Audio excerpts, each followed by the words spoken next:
దేశవ్యాప్తంగా సంచలనంగా మారింది కర్ణాటక. మరి ముఖ్యంగా ఇప్పుడు ఒక టెంపుల్ కి సంబంధించి కావచ్చు, లేకపోతే టెంపుల్ ప్రాంతానికి సంబంధించి కావచ్చు, ధర్మస్థలం. ఇప్పుడు ఈ మాట ఎక్కడ విన్నా మీకు వినిపిస్తూనే ఉంది కదా. మరి ముఖ్యంగా కొన్ని ఏళ్ల చరిత్ర, కొన్ని వందల ఏళ్ల చరిత్ర గల ఈ ధర్మస్థలం ఇప్పుడు ఎందుకు ఇంత వార్తల్లో నిలుస్తోంది? ఇంత వార్తల్లో నిలవడం వెనకాల కారణాలేంటి? మరి ముఖ్యంగా ఒక వ్యక్తికి సంబంధించి ప్రస్తుతం సంచలనంగా మారుతున్నాడు. అసలు ఆ వ్యక్తికి, ఈ టెంపుల్కి, మరి ముఖ్యంగా ఆ జరుగుతున్న ప్రచారానికి మధ్య లింక్ ఏంటి? ఇవన్నీ కూడా చాలా ఇంట్రెస్టింగ్గా మారుతున్నాయి కదా. ఈ నేపథ్యంలో వాటిని డీకోడ్ చేసేందుకు వాళ్ళు ముందుకు వచ్చింది ఆర్టీవీ. ఇప్పటికే సంచలనాత్మక కథనాలకు సంబంధించి ఆ బ్రేకింగ్ న్యూస్ చూపించాం. ఇప్పుడు అనదర్ బిగ్ బ్రేకింగ్ న్యూస్ చూస్తున్నారు. సంచలనంగా మారింది Karnataka Dharmasthala mystery. July first week లో ఓ వ్యక్తి చేసిన ఫిర్యాదుతో వెలుగులోకి వచ్చింది ఒక మారణ హోమం. పారిశుద్ధ్య కార్మికుడిగా పనిచేసిన టైంలో వందలాది మంది చనిపోయిన యువతుల మృతదేహాలు తానే పూడ్చనని ఖననం చేశాడని చెప్పి ఫిర్యాదు చేశాడు. ఈ వ్యక్తికి సంబంధించి మాట్లాడుకున్న క్రమంలో 1998 నుంచి 2014 మధ్య 100కు పైగా మృతదేహాలను పూడ్చానంటూ చెప్పడం. అదిగొదుగు ఆ వ్యక్తి మీరు చూస్తున్నారు కదా విజువల్లో. ఆ నల్లగా ఫేస్ కప్పేశారు, ఒక బ్లాక్ క్లాత్ ఆయనకు వేశారు. ఆ వ్యక్తి అతగాడు కంప్లైంట్ చేసిన వ్యక్తి, తానే 100కు పైగా మృతదేహాలను పూడ్చానని చెప్పిన వ్యక్తి. అందులోనూ చాలా మంది 12 ఏళ్లలోపు బాలికలే. 12 ఏళ్లలోపు బాలికలే చాలా మంది. రిమెంబర్, మార్క్ మై వర్డ్, ఈ పదాన్ని గుర్తుపెట్టుకోండి. అందులో చాలా మంది 12 ఏళ్లలోపు బాలికలు అంటూ చెప్పుకొచ్చాడు. ఆ కార్మికుడి ఫిర్యాదుతో తవ్వకాలు చేపట్టారు అధికారులు.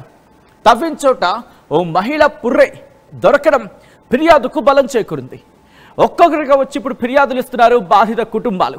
20 ఏళ్లలో ధర్మస్థల పరిధిలో వందలాది మహిళల మిస్సింగ్ కేసుకు సంబంధించి మాట్లాడుకుంటున్న సందర్భం. 2003 నుంచి ధర్మస్థల చుట్టుపక్కల ప్రాంతాల్లో పుర్రెలు, ఎముకలు, అస్థిపంజరాలు లభ్యమయ్యాయి అనే వార్తలు ఇప్పుడు జోరందుకుంటున్నాయి.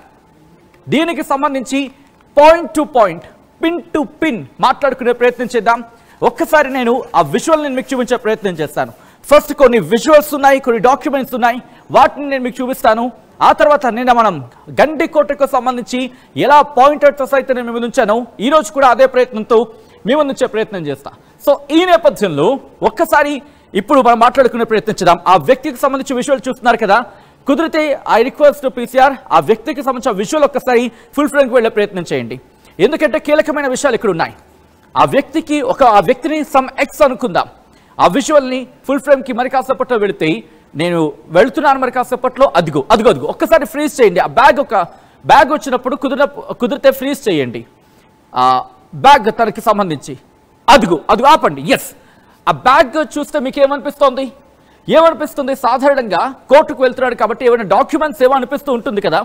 ఆ రిక్వెస్ట్ కుదిరితే కనుక ఒకసారి దాన్ని మార్క్ చేసి చూపించే ప్రయత్నం చేద్దాం. అక్కడ ఆ బ్యాగ్ సాధారణంగా చూస్తే మీకు ఏమనిపిస్తుంది? అదిగో ఆ బ్యాగ్ ఏమనిపిస్తుంది? సాధారణంగా కోర్టుకు వెళ్తున్నాడు కదా, కోర్టుకు వెళ్తున్న క్రమంలో డాక్యుమెంట్స్, పేపర్స్, ఫైల్స్ ఏవో అయి ఉంటాయని చెప్పి. కాదు, ఒక మనిషికి సంబంధించిన పుర్రెలట, అస్థి పంజరాలట, ఎముకలట. దాంతోపాటు తన దగ్గర ఉన్న కొన్ని ఫొటోస్ని తీసుకువెళ్తున్నాడు ఆ వ్యక్తి. అది ఆ వ్యక్తికి సంబంధించి ఎప్పుడో 1998, సబ్జెక్ట్ టు కరెక్షన్, ఎగ్జాక్ట్లీ 98 నుంచి 2014 అప్పుడు జరిగిన ఘటన ఇది. అప్పుడు ఏకంగా 100కు పైగా మృతదేహాలని తానే ఖననం చేశారని చెప్పుకొచ్చాడు. అయితే మొదటిగా వ్యక్తి చెప్పినప్పుడు ఎవరు నమ్మలేదు. కర్ణాటక ప్రభుత్వం కూడా సీరియస్గా తీసుకోలేదు.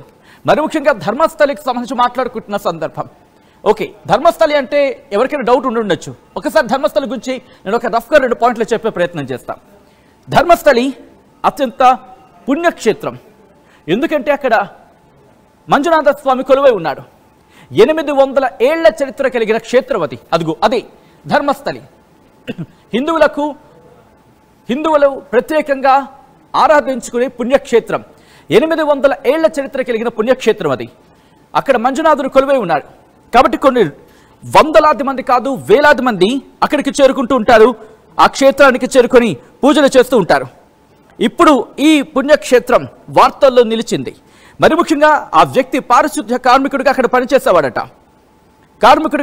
పారిశుద్ధ్య కార్మికుడిగా పనిచేస్తున్న క్రమంలోని ఇప్పుడు ఈ ఘటనకు సంబంధించి పూర్తిగా బయటకు వచ్చింది. తాను పారిశుద్ధ్య కార్మికుడిగా పనిచేస్తున్న క్రమంలో 1 కాదు 2 కాదు ఏకంగా 100కు పైగా మృతదేహాలు, అది కూడా దాంట్లో ఎక్కువగా అంటే చాలా శాతం బాలికలవి, 12 ఏళ్లలోపు యువతులవి, 12 ఏళ్లలోపు బాలికలవి, మరి ముఖ్యంగా యువతులవి. సో ఈ క్రమంలో ఇక్కడి నుంచి నేను కాస్త ముందుకు వెళ్తున్నాను. ఆ వ్యక్తి స్టేట్మెంట్ ఇచ్చాడు కదా, ఇచ్చిన తర్వాత ఎవరు నమ్మలా. ఆ తర్వాత జూలై 3న ఇది జరిగింది. ఆ తర్వాత జూలై 11న ఇదే వ్యక్తి అక్కడ కోర్టుకు వెళ్ళి వాంగ్మూలం ఇచ్చాడు. కోర్టుకు వెళ్ళి వాంగ్మూలం ఇచ్చిన తర్వాత డెవలప్మెంట్ చోటు చేసుకున్నాయి. పోలీసులు చెప్పినా పట్టించుకోలేదట, ప్రభుత్వం కూడా పట్టించుకోలేదనే చర్చ జరుగుతోంది అక్కడ కన్నడ మీడియాలో. ఆ తర్వాత జాతీయ మీడియా కూడా ఇదే అంశాన్ని ప్రస్తావించింది. ఆ తర్వాత ఏం జరిగింది, ఇటు పోలీసులు పట్టించుకోలేదు, వాళ్ళు పట్టించుకోలేదు. బట్ ఇది సంచలనాత్మకంగా మారింది. ప్రజల నుంచి ప్రెషర్ పెరిగింది, దీన్ని ఎలాగైనా కన్సిడర్ చేయాలని చెప్పి. అప్పుడు ప్రభుత్వం ఏం చేస్తుందో తెలుసా, సిట్ దర్యాప్తు చేసింది. ఆ సిట్కి సంబంధించి ఒకసారి కాపీని చూసే ప్రయత్నం చేద్దాం. ధర్మస్థల మిస్టరీకి సంబంధించి ఒకసారి బ్యాక్ టు బ్యాక్ ఆ విజువల్స్ని ఆల్రెడీ ఒక విజువల్ మీరు చూశారు కదా. ఇక్కడ ఆ సిట్ దర్యాప్తుకు సంబంధించి ఆ విజువల్ని నేను మీకు చూపించే ప్రయత్నం చేస్తా. ఇదిగోండి, ఓకే, ఇది కర్ణాటక ప్రభుత్వం సిట్ని ఫార్మ్ చేసింది. కర్ణాటక ప్రభుత్వం సిట్ని ఫామ్ చేయాల్సి వచ్చింది. చేయాల్సి వచ్చింది. ఎందుకంటే ప్రజల నుంచి ఆ స్థాయిలో ప్రెషర్ పెరుగుతోంది. ఇక్కడ అనేక క్వశ్చన్స్ రైజ్ అవుతున్నాయి. అసలు ఎవరి వ్యక్తి, ఎందుకు ఇప్పుడు చెప్తున్నాడు? ఎప్పుడో 1998లో జరిగింది. 1998 నుంచి 2014 మధ్య జరిగింది. అంటే దాదాపుగా 11 ఏళ్ళు. ఈరోజు 2025 ఈ ఏడాది. అంటే దాదాపు 11 ఏళ్ల తర్వాత ఎందుకు చెప్తున్నాడు? ఇది అందరికీ వచ్చే ఫస్ట్ క్వశ్చన్. దాంతోపాటు ఎందుకు ఇదంతా చేశాడు? అంత జరుగుతున్న క్రమంలో అనుమానం రాలేదా? ఇలా చాలా క్వశ్చన్స్ రైజ్ అవుతూ ఉంటాయి కదా. అసలు ఎందుకు ఈ వ్యక్తి ఇంత చేయాల్సి వచ్చింది? ఇతగాడిని ఎవరైనా బెదిరించారా? ఈ క్వశ్చన్స్ అన్ని రైజ్ అవుతున్నాయి కదా. ఇదిగోండి, ఇదే ఆ సిట్ని ఏర్పాటు చేసింది కర్ణాటక ప్రభుత్వం. మరీ ముఖ్యంగా ఈ కర్ణాటక ప్రభుత్వం నిర్మించిన ఈ సిట్లో అక్కడ డిఐజీతో పాటు మరికొంతమంది స్పెషల్ ఆఫీసర్స్, డీజీపీ ప్రణబ్ మెహంతితో పాటు ఐపీఎస్లు MN అనుచేత్, సౌమ్యలత, జితేంద్ర కుమార్, మొత్తం 4, మరి ముఖ్యంగా డీజీపీ స్థాయి వ్యక్తి ఇప్పుడు ఇన్వెస్టిగేషన్ లీడ్ చేస్తున్నారు. వీళ్ళతో పాటు మరో 3 ఐపీఎస్లు ఈ సిట్ని లీడ్ చేస్తున్నారు. ఇన్వెస్టిగేషన్ జరుగుతోంది. సో ఇక్కడి నుంచి ఎప్పుడైతే ఈ ఘటన బయటపడిందో మీకు గుర్తుందా, చాలా కేసులు ఆ క్రమంలో మాట్లాడుకున్న కొన్ని మిస్ అయ్యారు. ఈ అదృశ్యమైన కేసుల గురించి మాట్లాడుకుంటూ ఉండే సందర్భం ఉంటుంది కదా. వాళ్ళు ఇప్పుడు రంగంలోకి దిగారు. ఆ పేరెంట్స్ ఇప్పుడు ఆందోళన వ్యక్తం చేస్తున్నారు. ఇప్పుడు కేసులు మళ్ళీ తిరగదోడాలి. ఎవరైతే అప్పట్లో కేసు సాల్వ్ కాని వాళ్ళు ఉన్నారో, లేకపోతే అనుమానాలు ఉన్న వాళ్ళు ఉన్నారో, వాళ్ళందరూ ఇప్పుడు బయటకు వస్తున్నారు. ఇలా అప్పట్లో బాగా సంచలనంగా మారిన సౌజన్యకు సంబంధించి ఆ ఘటన మీకు గుర్తుంటుంది. ఇప్పుడు ఆ సౌజన్య పేరెంట్స్ తెర మీదకి వచ్చారు. సౌజన్య పేరెంట్స్ మాకు న్యాయం జరగాలని చెప్పి వాళ్ళు డిమాండ్ చేస్తున్నారు. సో అంతకన్నా ముందు ఇదే ఘటనకు సంబంధించి లాయర్లు రియాక్ట్ అయ్యారు. ఒకసారి లాయర్లు ఏమన్నారో చూద్దాం, ఆ తర్వాత సౌజన్య పేరెంట్స్ ఏమంటున్నారో చూద్దాం. చాలా చాలా చాలా చాలా చిక్కుముడ్లు ఉన్నాయి. ఆ చిక్కుముడిని ఒక్కొక్కటి విప్పి ఒక్కొక్కటి విడదీసే ప్రయత్నం చేద్దాం. ముందుగా జస్టిస్ ఫర్ కుమారి సౌజన్య అంటూ మీరు చూడొచ్చు. అప్పట్లో చాలా తీవ్రమైన చర్చ జరిగింది. సో ఇప్పుడు సౌజన్య పేరెంట్స్ కూడా బయటకు వచ్చారు. ఈ కంప్లైంట్ని మళ్ళీ ఫైల్ చేశారు. సో సౌజన్య పేరెంట్స్కి సంబంధించి బయట చూసే ప్రయత్నం చేద్దాం. ఆ తర్వాత ఇదే కథనానికి సంబంధించి లాయర్లు కూడా రియాక్ట్ అయ్యారు. ముందుగా సౌజన్య పేరెంట్స్ ఏమంటున్నారో చూద్దాం ఈ అంశానికి సంబంధించి. ఒకసారి ಸೌಜನ್ಯ ಪೇರೆಂಟ್ಸ್ ಬೈಟ್ ಪ್ಲೀಸ್. ಪರವಾಗಿಲ್ಲ, ಒಳ್ಳೆ ವ್ಯಕ್ತಿಯಾಗಿದ್ದಾರೆ. ಒಳ್ಳೆ ಒಂದು ವ್ಯಕ್ತಿ, ಕಾನೂನು ಪ್ರಕಾರವಾಗಿ ಇದು ಮಾಡ್ತಾರೆ ಅನ್ನುವಂಥ ಒಂದು ನಂಬಿಕೆ ಇದೆ. ನಿಮ್ಮಲ್ಲಿ ಏನು ಮಾತಾಡಿದ್ರು ಅವರೀಗ? ಏನು ಇಲ್ಲ, ಕಾನೂನು ಇನ್ವೆಸ್ಟಿಗೇಷನ್ ಸ್ಟಾರ್ಟ್ ಆಗಿ ಅವಾಗ ನಿಮ್ದು ಏನು ಈಗ ನೀವೇ ಅಂದ್ರೆ ನಿಮಗೆ ನನಗೆ ಅವಳ ಆಸ್ತಿ ಸಿಕ್ಕಿದ್ರೆ DNA ಮ್ಯಾಚ್ ಆಯಿತು ಅಂದರೆ, ಆಸ್ತಿ ಸಿಕ್ಕಿದಾಗ DNA ಮ್ಯಾಚ್ ಆಯಿತು ಅಂದರೆ ನನ್ನ ಆಸ್ತಿಯನ್ನು ನನ್ನ ಕೈಗೆ ಕೊಡಿ ಅಂತ ಹೇಳಿ ಕೇಳಕ್ಕೆ ಬಂದಿದ್ದೀನಿ. 2003ರಲ್ಲಿ ಮಿಸ್ಸಿಂಗ್ ಆದ್ರೆ ಹೌದು. ಹೇಗೆ ಇದು ನಿಮಗೆ ಅಂದ್ರೆ ವಿಷಯ ಗೊತ್ತಾಯಿತು? ಅಂದರೆ ಎಲ್ಲಿಂದ ಮಿಸ್ಸಿಂಗ್ ಆದರು? ಧರ್ಮಸ್ಥಳದಲ್ಲೇ ಮಿಸ್ಸಿಂಗ್ ಎಲ್ಲಿ ಶಾಲೆ ಸ್ಟಡಿ ಮಾಡ್ತಾ ಇದ್ರ ಮಣಿಪಾಲ್ ಹಾಸ್ಪಿಟಲ್. ಅನಂತರ ನೀವು ಕಂಪ್ಲೇಂಟ್ ಎಲ್ಲ ಕೊಟ್ಟಿದ್ದೀರಾ? ಅದೇ ಮಿಸ್ಸಿಂಗ್ ಅಂತ ಕೊಟ್ಟರೆ ತಗೊಂಡಿಲ್ಲ ಬೆಳ್ತಂಗಡಿ ಸ್ಟೇಷನ್ ಅಲ್ಲಿ. ಹೌದು, ಈಗ ನೀವು ಬೇರೆಯವರ ಹೇಳಿದ್ರೆ ಅವರು ನನಗೆ ನಮ್ಮ ದೇಹ ಭಾಗಕ್ಕೆ ತುಂಬಾ ನೋವು ಇದು ಮಾಡಿದ್ರೆ ಅಂತ, ಅದು ಯಾವ ಇಸುವೆಯಲ್ಲಿ ಆಗಿದೆ ಅಂತ? 2003 ಅಲ್ಲೇ 2003 ಅಲ್ಲೇ ನೋಡಿ, ಇಲ್ಲೇ ಇದೆ ಅಲ್ಲ ಮಾರ್ಕ್ಗಳು, ಕೈ ನೋಡಿ ಬೆಂಡ್ ಆಗಿದೆ, ಈಗ ಇಲ್ಲೂ ಮಾರ್ಕಿದೆ. ಈಗ ನೀವು ಕಂಪ್ಲೇಂಟ್ ಕೊಡೋಕೆ ಕಾರಣ ಅದೇ ಅಸ್ತಿ ಬೇಕು ಅಂತ ಹೇಳಿ ಅಲ್ಲ, ಆ ವ್ಯಕ್ತಿ ನಾನು ಯಾರ ಮೇಲೂ ನಾನು ಇದು ಮಾಡ್ತಾ ಇಲ್ಲ. ನನಗೆ ಬೇಕಾಗಿರೋದು ಇವಾಗ ದೊಡ್ಡ ಅಲ್ಲ, ಒಬ್ಬ ವ್ಯಕ್ತಿ ಬಂದಿದ್ದಾನೆ ಗೊತ್ತಿಟ್ಟಿರುವಂತಹ, ಅದು ನಿಮ್ಗೆ ಆನಂತರ ನೀವು ಲಾಯರ್ ಮೀಟ್ ಮಾಡಿ ಲಾಯರನ್ನು ಮೀಟ್ ಮಾಡಿದ್ರು. ಲಾಯರ್ಗೆ ಫೋನ್ ಮಾಡಿದ್ರು, ಲಾಯರ್ ಹೇಳಿದ್ರು ಹೋಗೋಣ ಅಂತ ಹೇಳಿದ್ರು. ಹಾಗೆ ಇವತ್ತು ನಾನು ಬಂದಿದೆ. 2003 ನಂತರ ಅನನ್ಯ ಭಟ್ ಇದಾಗಿ ಅಂದ್ರೆ ಮಿಸ್ ಆಗಿದೆ. ಅಲ್ಲಿನ ನಿಮ್ದು ಕಾನೂನು ಹೋರಾಟ ಏನಿತ್ತು? ನನಗೆ ಕಾನೂನು ಹೋರಾಟ ಮಾಡ್ಲಿಕ್ಕಾಗ್ಲಿಲ್ಲ.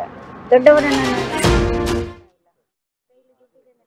మరి ముఖ్యంగా ఇప్పుడు సౌజన్య పేరెంట్స్ బయట చూశారు. సౌజన్య పేరెంట్స్ ఒకటే అంటున్నారు, మాకు న్యాయం చేయాలి అంటే, మాకు న్యాయం జరగాలంటే వాళ్ళు డిమాండ్ని తెర మీదకి తీసుకొస్తున్నారు. ఇప్పుడు ఇదే క్రమంలో అడ్వకేట్స్ కూడా రియాక్ట్ అవుతున్నారు. ఒకసారి అడ్వకేట్స్ ఈ ఘటనకు సంబంధించి, ఈ కథనానికి సంబంధించి ఏమంటున్నారు అనేది వాళ్ళ రియాక్షన్ చూద్దాం. ಸ್ಟೇಟ್ಮೆಂಟ್ ದಾಖಲು ಮಾಡಿದ್ದಾರೆ. ಸೊ ಸದ್ಯಕ್ಕೆ ಅಷ್ಟಾಗಿದೆ. ಏನು ಕಂಪ್ಲೇಂಟಲ್ಲಿ ಸ್ಕೆಲೆಟನ್ ಅಥವಾ ಕಲೆವಾರಿ ಏನಿತ್ತು ಅಂತ ಹೇಳಿದ್ದಾರೆ, ಅದು ಈಗ ಹ್ಯಾಂಡ್ ಓವರ್ ಮಾಡೋ ಪ್ರಕ್ರಿಯೆ ನಡೀತಾ ಇದೆ. ಫೋರೆನ್ಸಿಕ್ ಡಿಪಾರ್ಟ್ಮೆಂಟ್ ಅವರು ಬಂದಿದ್ದಾರೆ, ಈಗ ಮಹಾಜರ್ ಮಾಡ್ತಾ ಇದ್ದಾರೆ. ಇಷ್ಟು ಇಲ್ಲಿವರೆಗೂ ಆಗಿರೋ ಬೆಳವಣಿಗೆ. ಊತಾಕಿರೋಂಥ ಬಾಡಿಗೆ ಅವ್ರು ಇವಾಗಲೂ ತೋರ್ಸೋಕೆ ರೆಡಿ ಇದ್ದಾರೆ. ಸೊ ಪೊಲೀಸವರು ಯಾವ ಥರ ನೆಕ್ಸ್ಟು ಇನ್ವೆಸ್ಟಿಗೇಷನ್ನ ತೊಗೊಂಡು ಹೋಗ್ತಾರೆ, ನಾವು ರೆಡಿ ಇದ್ದೀವಿ. ಬಟ್ ಹೂತಾಕಿರೋ ಬಾಡಿನ ತೆಗೆಯುವ ವಿಷಯವಾಗಿ ಇವತ್ತು ರೆಡಿ ಇದ್ದೀವಿ. ಸೊ ಆದಷ್ಟು ಬೇಗ ಆದರೆ ಒಳ್ಳೆಯದು. ಅದನ್ನು ನಾವು ಪೊಲೀಸರ ಹತ್ರ ಮನವಿ ಮಾಡ್ಕೋತಾ ಇರೋದು, ಬಿಕಾಸ್ ಸಾಕ್ಷಿ ನಾಶ ಎಲ್ಲ ಆಗಬಾರ್ದು. ಇಷ್ಟ ಆಗಿದೆ. బయట అడ్వకేట్స్ చెబుతోంది, అడ్వకేట్స్ కూడా ఒకటే చెప్పడం జరుగుతుంది ఘటనకు సంబంధించి, మరి ముఖ్యంగా ఇప్పుడు జరుగుతున్న పరిణామాలకు సంబంధించి. అయితే ఈ కథనం మిమ్మల్ని కాస్త కలవరపరచవచ్చు, దీనికి సంబంధించి తగిన జాగ్రత్తలు తీసుకోవాలని ఆర్టీవీ సూచించడం జరుగుతుంది. మరి ముఖ్యంగా ఒక మాట మాత్రం చెప్పాలనుకుంటున్నా. ప్రస్తుతం ఈ ఘటనకు సంబంధించి ఆ ఎముకలు కావచ్చు, వీటిని అటు DNA టెస్ట్ కోసం పంపించారు. దాంతోపాటు ఇటు స్కెల్టన్ పరీక్షలకు సంబంధించి వాటిని కూడా పంపించిన సందర్భం ఉంది. సో ఈ క్రమంలోని అవును DNA అనాలిసిస్కి అలాగే స్కెల్టల్ ఫోరెన్సిక్ వీటికి పంపించారు. పూర్తిగా డీటెయిల్స్ అయితే తెలియాల్సి ఉంది. ఒకసారి ఘటనకు సంబంధించి ఎవరు ఏమనుకుంటున్నారు, మీరేమనుకుంటున్నారని చెప్పే ప్రయత్నించండి. మనకి ఎవరేమనుకుంటున్నారని మీకు చెప్పే ప్రయత్నం చేస్తా. సో ఈ నేపథ్యంలో మీరేమనుకుంటారని చెప్పే ప్రయత్నించండి. సౌజన్య తల్లి ఈ క్షణం నా కూతురికి న్యాయం జరగాలి అంటూ